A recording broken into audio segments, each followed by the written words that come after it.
Greetings, beloved. How are y'all today? Welcome back, welcome back. This is Anthony Powers. This is this evening, and for the next part of the show, we're going to be talking. We always talk about how to conduct yourself while in a disagreement or in an argument with somebody that you care about. But the aftercare for the disagreements, for the arguments, are just as important.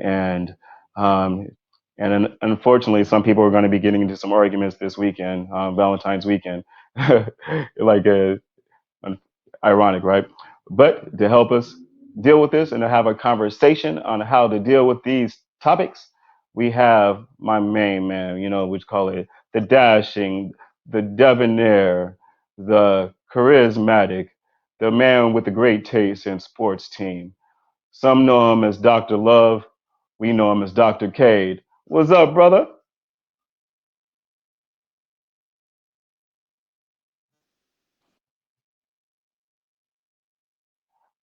I guess we had to phrase him for a second. Well, he'll be back in there, which call it he's so full of love, it just blasted their airwaves. Um, in the meantime, I'm going to talk about this conversation a little bit. It's interesting when in the heat of the moment, when people are in a disagreement, um, especially during times like Mercury retrograde, people may end up taking things the wrong way or saying things the wrong way, and talking out. Oh, you're back, Doc, Uh, I'm here, Doctor but your Cade. picture is frozen. How are you? Good to see you. My picture is frozen. Yeah, to me Oh at least. no, I don't is it know about anybody else, but to me it is. How you doing? okay? I hope not. I'm divine. How are you? I'm good. It's good to see you. Thank you. I'm doing great. Good. We I call it. appreciate it. It's a nice Is it day. is it is it at least frozen in a good frame, or am I making a funny face? No, it's actually frozen. A very nice picture. It looks really good. I love the hat, the handkerchief, the whole thing. I mean, the whatever you have on, it looks great. Thank you. Yes. Except So I'm in right my now we have the simple. love doctor. Man, it's okay. Man, you're so dashing and debonair. You make it work. We call it love doctor. Dr. Payam Kade is here with us today. We're talking about post disagreement, post arguments. The aftercare, the after conversations. After everybody's calmed down, after both sides have had time to think about it and fully process internally how they felt, why they reacted the way that they did, and hopefully they can come back with their friend or lover or whatever, or coworker or child, whoever they had the disagreement with, and come back and talk to them in a way that buries and that heals any residual hurt feelings. If you don't mind, I'm going to start with what conflict is and how people deal with conflict. Because if you go to after conflict, Please. some people may be right in the middle of a conflict and they're like, "So how are we going to resolve that now?" Of course, conflict Yes. is very normal and always exists, right? So we always know that people think differently, they have different opinions, they have different ideas of how things are supposed to run or how something has to be said or felt. So there is conflict always in everything. It is in politics, in political view. It is in their religious belief. It is in their value system. So people always have conflicts. Um, I Yeah. think people usually deal with conflicts in three different ways. One is something that I Mm. definitely never ever recommend is people avoid each other. So you may get into a Mm. conflict situation with someone and they will try to ignore you, walk away from you, not say anything, or not call you, not respond to your text. Or so it's called the stage of avoidance. They try to Mm-hmm. those people have a hard time usually dealing with conflict in general, or they may have a hard Mm-hmm. time dealing with a certain individual regarding conflict. Why? Because the other person may be reactionary, maybe may come across very aggressive or too strong. So they try to avoid the situation at all possible. They may not even have a resolution for it, and they think, well, I don't want to get into it, so I'm just going to avoid it altogether. And of course, Yeah. there is the other category of people that show a lot of aggression, and that's Before something you go should to be the next avoided. one, I have a question. Before you go to the next one, like I wanted to make a quick point. That's one I see that's extremely common in today's modern technological culture. Hmm. People like who get disagreements, they'll block each other from their phone so they can't call or text. They'll block each other from social media so that like the person Exactly. they won't see any of the person's social media stuff and they won't see them there.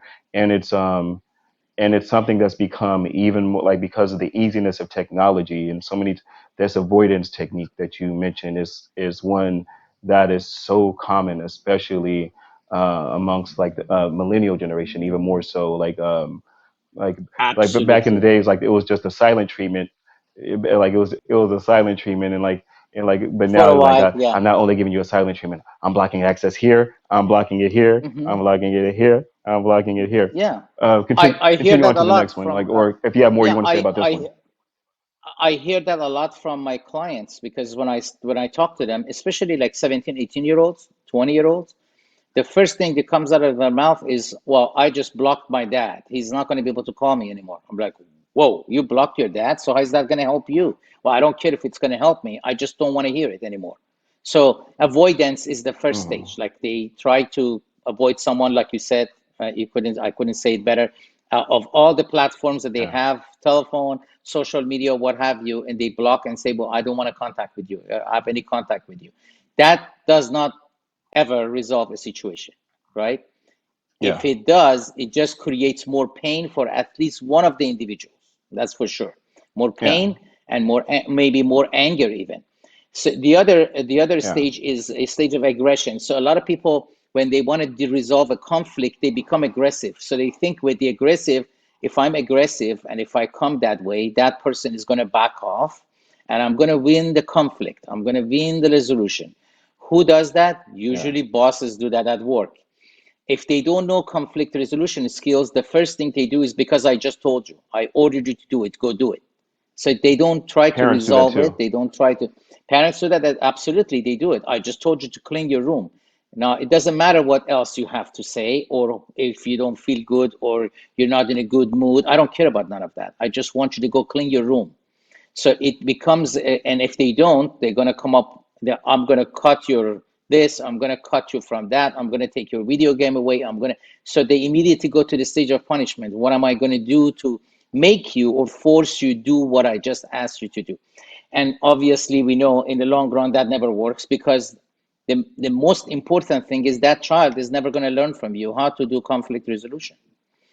All they Hmm. learn from you is that when I get to a stage of rebelling or fighting back, I can fight back too. I'm going to show aggression, and and they do. When they get older, they show the same thing, the same treatment that you gave them, they give it back to you, and maybe two times fold.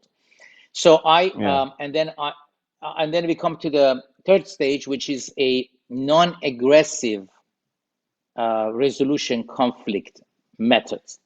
The methods could be very simple. They don't really have to be overwhelming for anyone. I think uh, the first stage, or the first most important thing is, let's say you and I have conflict with each other. The first thing we have to do is to ask each other if we are even willing to resolve the conflict, right? If you and I are not willing to resolve it, there is no point into going into any other stage. You may say, but I don't want to deal with it. I just don't want to talk about it anymore. I'm done with this. So if we don't want to resolve it, then there is no point in going somewhere else. So the first stage, I always tell people, please make sure that you're in the same ground. Do you want to resolve it? If there is a tendency, at least, to resolve it, then there is hope. There is hope that we Yeah. can get somewhere if we do this. So I would definitely encourage people to make sure that if you come to this stage of, yes, I want to resolve it, check your energy. Because if you come into a conflict resolution and you have a lot of negative energy, right?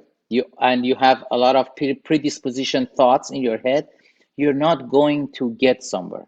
So you need to have a clear Yeah. mindset, if at all possible, and have a lot of positive energy, not negative energy. Negative energy is not going to bring the other person into the field of resolution. It's going to bring them into the field of aggression, avoidance, Hmm.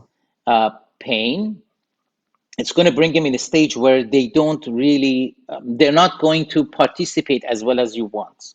You are not going to Yeah. participate yourself as well as you want. So we definitely need to make check our energy. And I hear a lot of people don't talk Yeah. about this, and I think it's extremely important. Yeah. When you come to a stage of conflict resolution or even conversation with someone, you check your energy. Are you coming from a stage of anger, disappointment? Are you upset? Are you negative about something? Do you have Yeah. pre thoughts about what is going to happen in the future? Like, so you might think that, oh, I don't. It doesn't matter what I say or what we're going to do. I know we're not going to get anywhere. If Hmm. you're coming with that Yeah. mindset, that's already a negative energy, and it's probably not going to go anywhere. So we need to check our energy Two field and yeah, and change that. Go ahead, two things please. I would add. One is, first of all, check yourself to see if it's even really worth a conflict. Hmm. Sometimes there are petty little things that aren't really worth a conflict, and if we were in a better mood, wouldn't be conflict worthy. But sometimes because we are dealing with, little personal things that we project onto others, first, like, and like, or even if you know the other person is going through something, and or acting out of pain or out of a certain type of discomfort, sometimes that conflict may not even really be worth of that conflict or that time. It's something like you could just deal with then and maybe talk about it later when the person's in a healthier state to do it. And then You're also, absolutely when right. approaching, Hmm. thank you. And then when approaching conflict, also I always tell people, make sure that if you're really trying to find a solution, don't do it in a way that's attacking. When people feel attacked, they have to defend themselves, and when they have to defend themselves, then walls come up. And once walls Hmm. come up, they're unable to receive the message that you're actually probably really trying to give them, because right now they're not thinking about how to make you feel better. They're thinking about how to defend themselves so that they don't How feel to worse. protect themselves. Um, Absolutely. yes. Like you said, timing is extremely important, right? So we have to make sure it's the right time. Maybe it's 9 o'clock at night and your spouse is ready to go to sleep. He or she's tired. That is not the right time to have a conflict and try to resolve it. You may want to wait and leave that for tomorrow or the day after, even. So you have to Hmm. understand one thing. Not everyone does everything the same as we do. So we have to respect their Yes. space and give them the time of healing and maybe at least for them a time to process, and then we can come back and talk about it. And then the other thing is very important. We have to make sure when we go into a conflict, we give our child. This is what I do with my clients. I observe first. I don't just run my Hmm. mouth when I see a client. I may run my mouth right now, but I don't do it when I sit in front of a client or in front of two parents or maybe two kids or what have you, a parent-child conflict. When I sit in front of them, I observe first.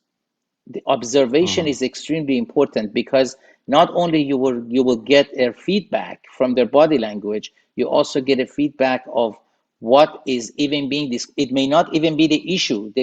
Let's say we want to talk about A, but they're already in the stage of B. They want to talk about something else. So it's always a good thing to observe, listen, and ask proper open-ended question. And what do I mean by these three? Obviously, Hmm. observation is extremely important because when you observe, the least you're doing is you're giving the other person space so they can express themselves without you blocking them, pushing them back, or what have you. So you're just in the space of it's open. I'm just Yeah. observing. Tell me whatever, however you feel. Just go ahead and share it with me. Listening is also very important. Listening meaning that when you're listening to Hmm. me, you don't wait for to respond to me, and we have talked about this before. Hmm. Listening means I'm Yeah. gonna be receptive of what you have to say. I may not necessarily agree with it, but I'm just gonna listen to hear you and make sure that I understood you. That's why we go to third stage, which is open-ended questions. I'm gonna ask some questions for clarification, not for justification, but for Hmm. clarification. Oftentimes people ask Beautiful. questions, but it comes to they want to justify something immediately. That is not Yeah. really listening. Yeah. Listening and asking questions means clarify for me. Oh, so let's say husband and wife, they come home and the wife says, well, you don't wash dishes, I only wash the dishes. I cook and I wash the dishes and you don't do anything.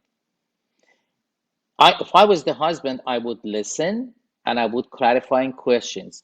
What is it that you like me to do to so I can assist you in all of the stuff? That Mm-hmm. which days should I wash the dishes? Clarify for me. So Yeah. open-ended questions always help the other person so they can share, and then you have a chance to solicit more information, necessary information, to first to understand exactly where you're at, because oftentimes we get into conflict and then they come to see me in front of a therapist. They're like, that's not what I said. Mm-hmm. That was not my issue. They immediately tell me that. I'm like, really? Yeah. And then you fought over this for 3 days and that was not even the issue?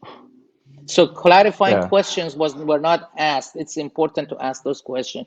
And then obviously when you give your response or you answer those clarifying questions, I suggest to people always tell the other person with the I statement, like you said, how you felt about it.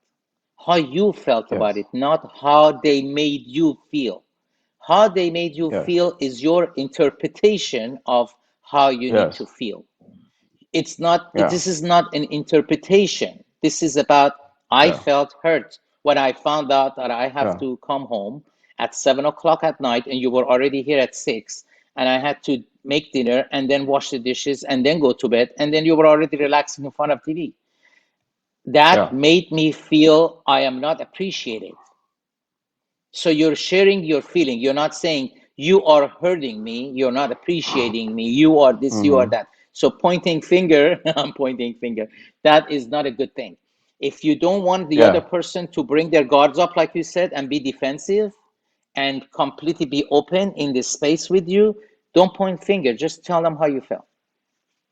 Yeah, that's so like those are beautiful. The clarification, because oftentimes people will have different love languages, and find that clarification and like try to see each other in empathy. Like I can't remember all the words of the song, but like what's that old Stevie Wonder song?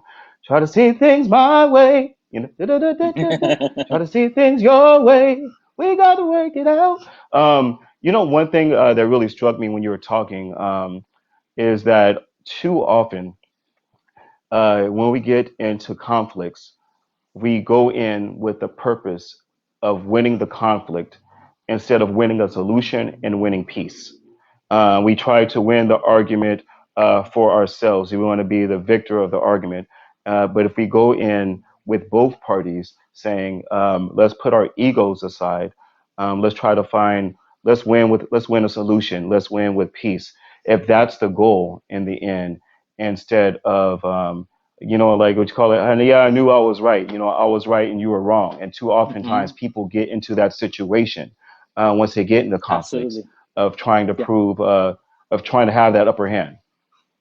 They go Would into you arm wrestling. I'm what's up? I'm right, I'm right.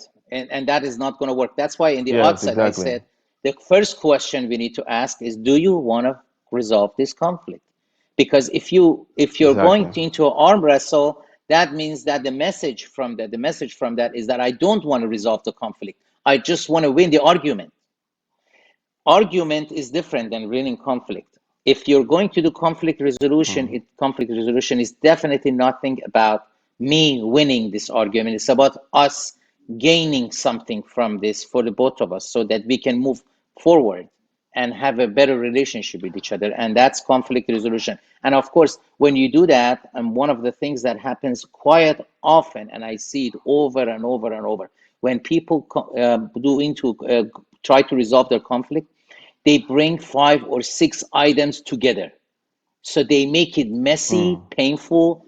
It goes for 6, 7 hours. It lasts the entire night. They fight and argue until 2 o'clock in the morning. I definitely, certainly suggest to people, please bring one thing that you have an issue with, one conflict at a time. If you bring 5 or 6, yeah. the other person is going to get lost, confused. They may not even understand what you said at the end of the day. And then tomorrow you can ask them, so what did we talk about last night? He's going to say, I don't know. I'm thinking, I don't know what we talked about last night. Bring one argument at a time. That's extremely Yeah. important. And people tend to forget Yes. because they have a lot of passion behind it. They have a lot of upset and hurt behind it, it's very common for them to bring three, four, five different things. Bring one at a time and let's resolve this one and put it aside. Then maybe another day or another night we can talk about the other one. So that's important, I think. Um, and like another thing I think is important, and I totally agree with that. And like something you said were saying earlier about the questions, the open-ended questions that you could ask during a conflict, um, post-conflict, post-conflict.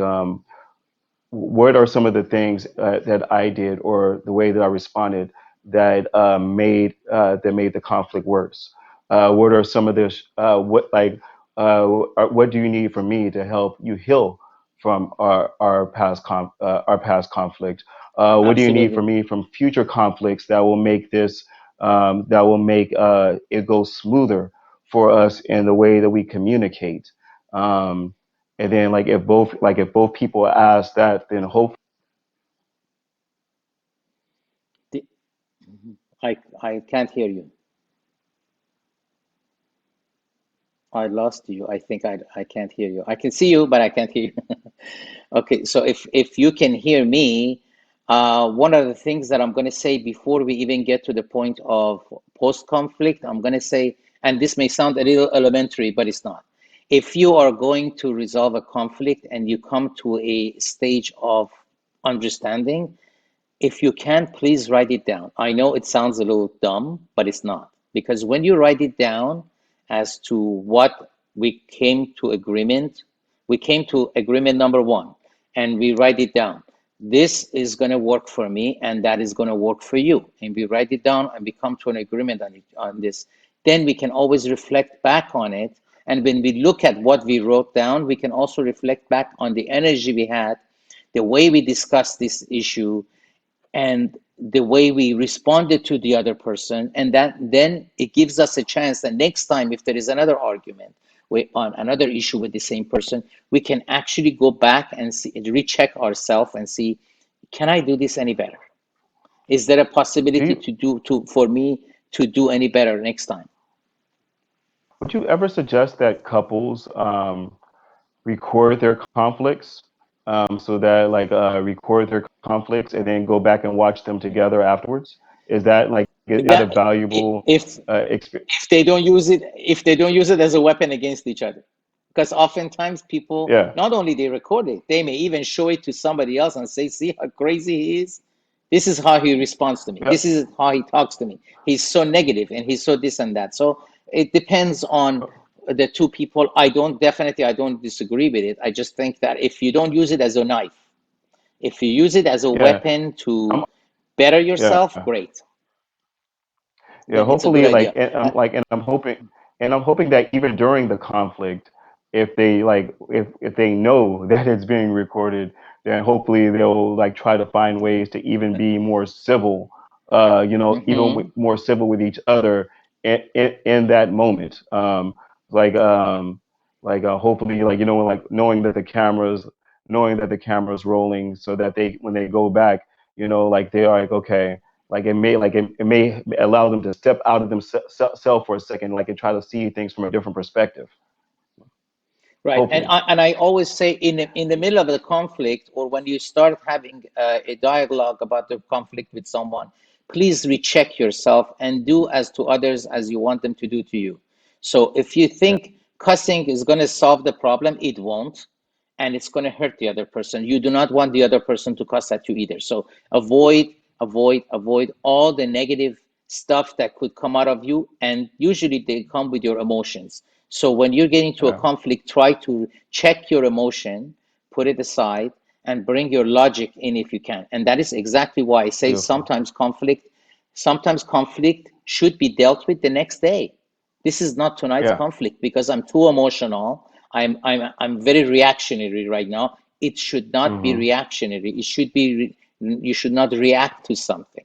You should overcome yeah, that first, then talk about it. And of course, if the conflict becomes very it's a highly conflicted situation, I always suggest to people, find a person who can mediate between the two of you, somebody hmm, who is neutral and does not take sides. Please don't bring your sister or your brother or your mother-in-law. Please don't do that because then you're going to create more chaos. Bring somebody who's Yeah. neutral, who does not take sides, and who somebody who is a little smart enough to have an understanding, somebody mature enough to understand the two of you, somebody who does not take sides and just hear both of you and knows a little bit about conflict resolution. So I would suggest maybe a professional therapist, maybe a mediator, someone who can maybe resolve that issue. Don't avoid it, throw it away, or say, well, this is how I felt, and just walk away. No, the last thing I'm going to Yeah. say is this. Sometimes you may share something with someone, and let's say the wife comes and says, I want you to wash dishes. And he says, I don't want to wash dishes. I absolutely don't want to do it. At least you gave yourself a chance to tell that person what is bothering you and how you feel. So some people say, well, it's not going to go anywhere. Yes, it does. It will go somewhere because at least you were heard. You gave the other Hmm. person an opportunity to hear what's bothering you. Change may not come, but at least you had a chance to talk about it, because when you keep it inside and you don't share it, then it keeps eating at you, and you're going to become angry, and you're going to become more Hmm. angry, and then you're going to start doing other things that you shouldn't be doing, Yeah. like And then hopefully, doing hurtful things. yeah, hopefully, like in those type of situations, like you guys can find like a middle ground. Like, okay, I don't want to wash dishes, but I know you wash dishes so and this week. So these certain days a week, I'll make sure that I bring home food so that you don't have to cook, Exactly. so that there won't be Exactly. You dishes. can come. Or Mhm. like I'll pay the neighbor's kid a couple times a week to come wash dishes. Or like or get like a maid like once a week, to take Absolutely. your load off. Hopefully, we can find solutions. And another thing you mentioned earlier that I really wanted to highlight is when sometimes when like take that time to see how you felt in the situation and see if how you felt are necessarily that person's fault. Like it may be like a trigger. Maybe your ex used to yell at you about the same thing or about the same way. And Absolutely. the trauma from that, like, and maybe you like speak with the person, this isn't your fault. These are past scars that I had coming in. But when you react to me this way, when I do this, Mhm. it makes me feel this way because of my past traumas and past things that I'm still healing from. So hopefully, can we find another way to interact when or to correct me when I do this sort of thing? Yeah, and Help me be a better person for you. you could not say it better. I think part of that is, let's say a child is between two parents, right? The parents have been divorced, and the mother is trying to teach the child something, right? And then the child goes to the father's house and has some conflict with the father, comes back to the mother and talks Mm, about the conflict. The mom says, you know how your father is. He was always like that, and he's always like this. Instead of trying to resolve that conflict with the child right there, she's actually making it worse, or he, yeah, because now they're fueling the conflict that exists in another household. That person is actually yeah. not the type of person you need to discuss the case with or your situation with, because they're not helping you in this situation. They're just making it worse. They have their own hurt from their marriage. They're putting it into the kid. Hmm. That's how your Yeah. dad is, or that's how your mom is. I always tell people, please avoid doing that. That's negative coaching. That is microaggressions that you're putting into your child. You're sort Hmm. of brainwashing the child to think that the other parent is a bad parent, and you're actually hurting the child. You're not helping the child in any way at all. Yeah.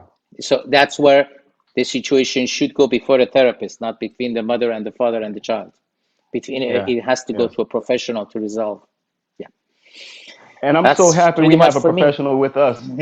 I'm so happy we have a professional with us who help us resolve these issues. And man, Doc, which call it, I appreciate you so much.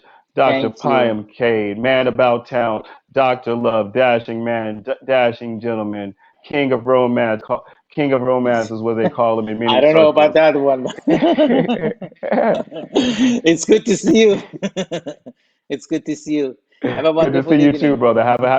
You two have a wonderful Thank you. weekend, a wonderful Valentine's weekend. You too. You have a great time Valentine's night. I, Good night. thank you, brother. Bye. Love you. Bye bye. This is Anthony Powers. This is Togetherness Media. Man, we're so grateful for all of our guests that we've had today.